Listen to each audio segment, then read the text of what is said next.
a contar una historia que todavía me hace temblar la voz cuando la recuerdo.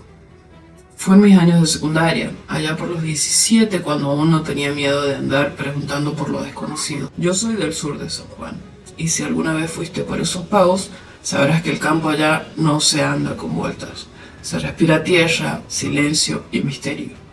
De esos que solo los paisanos de corazón fuerte saben llevar. En esa época me había hecho muy amiga de una chica que vivía en un pueblito perdido entre los médanos y la soledad. Pongámosle Florencia. Ella venía todos los días en colectivo a la escuela y siempre hablaba con orgullo de su tierra.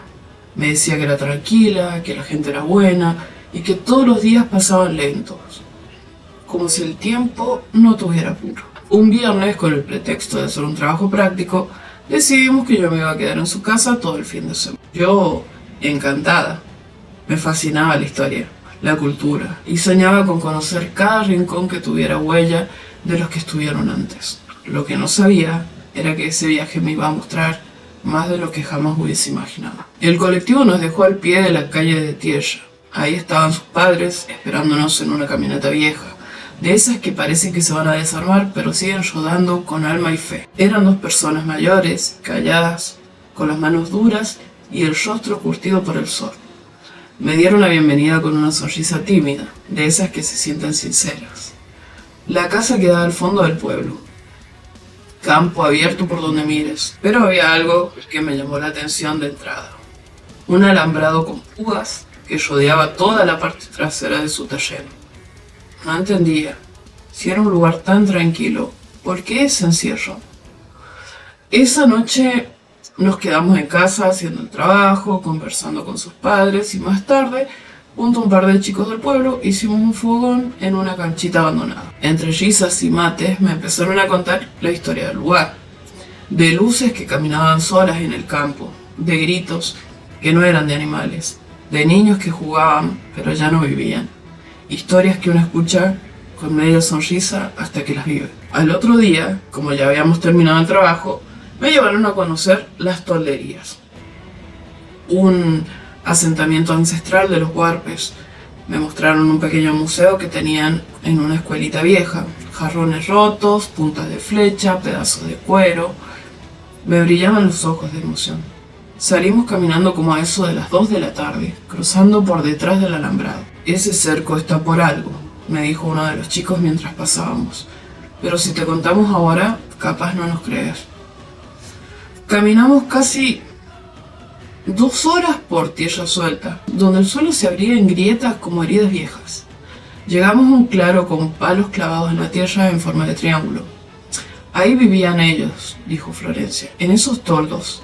Acá se encontraron restos, huesos, vasijas. Este era su hogar. Excavamos un poco hasta que yo misma saqué una punta de flecha. Sentí que tocaba el pasado con las manos. Todo era emoción y respeto hasta que paramos a descansar.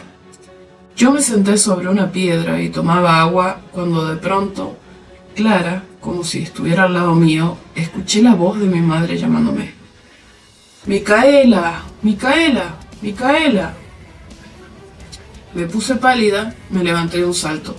Es mi mamá, les dije. ¿La escucharon? Me está llamando.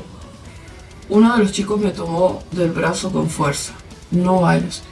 ¿Cómo que no? Es mi mamá, algo debe haber pasado, por algo está acá. Florencia se me puso adelante, mirándome a los ojos. Escucha, eso no es tu mamá. Eso no es una persona. Pero, ¿cómo que no? Esa es ella. Esos son las almas, dijo bajito. Los espíritus de los que vivían acá. Tienen la forma, la voz, todo. Te llaman como si fueran alguien que vos amás, pero para llevarte. Y si te vas, no volvés. No podía creer lo que me decían. Me senté temblando y entonces los vi. A lo lejos, entre los médanos, se movían sombras. Una figura de mujer y luego de un niño. Nos miraban quietos como esperando. El niño levantó la mano y me hizo una seña, como si quisiera jugar. Pero a mí se me heló la sangre. Por eso mi casa está cercada, me dijo Florencia casi al oído. Esa cerca fue bendecida por el cura del pueblo. A veces vienen hasta ahí, se paran junto al alambrado, llaman, susurran, golpean, pero no pueden pasar. Volvimos en silencio, yo con el alma encogida. Esa noche no dormí. Escuchaba ruidos, pasos, suspiros, y aunque nunca volví a ese lugar, a veces, cuando todo esté en silencio, todavía escucho su voz. Micaela, Micaela. Las voces ancestrales no se olvidan. Si el desierto te llama, no respondas. Dale like si oíste tu nombre. Suscríbete a la Fogata de Terror y enciende las notificaciones. Yo soy Vox y los médanos susurran. Nos vemos en la próxima.